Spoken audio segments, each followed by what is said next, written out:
Danya, what did you think of what we heard here from Mr. Giuliani, who famously knows his way around this office and referred to that in the interview, his attempt both to minimize the scope of the search and then also tell that story about what he says he offered them? Sure. Well, it's a little hard to decipher because it's fundamentally gibberish. I mean, I think my first year criminal procedure law students have a better understanding of the fundamentals of criminal law than the former U.S. attorney. This was not an illegal or unconstitutional search, as he also said in his Fox interview last night. The fact that the feds had access to this sort of iCloud, pointing skyward, is not unusual and is exactly the procedure they should have followed.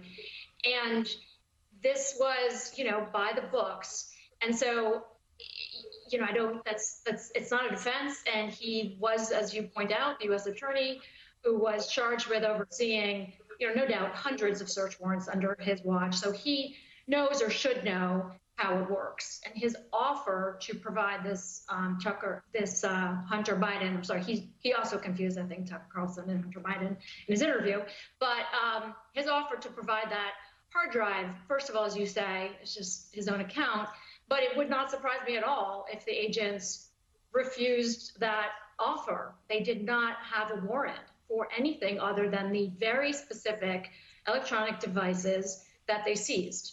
So I think that also would have been right by the book.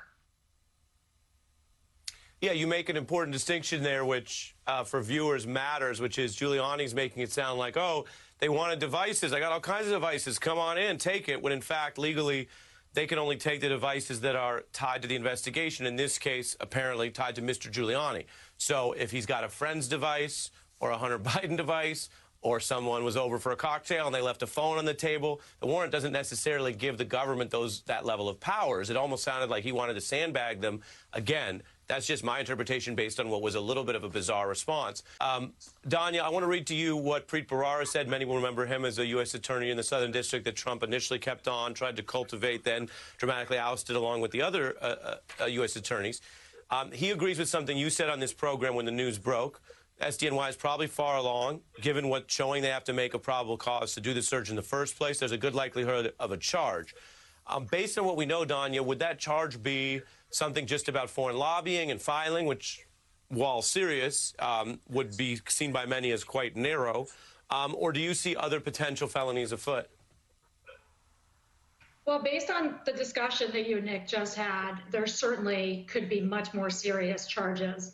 And again, not to minimize how serious a FARA charge would be, each charge carries with it a penalty of up to 5 years in prison.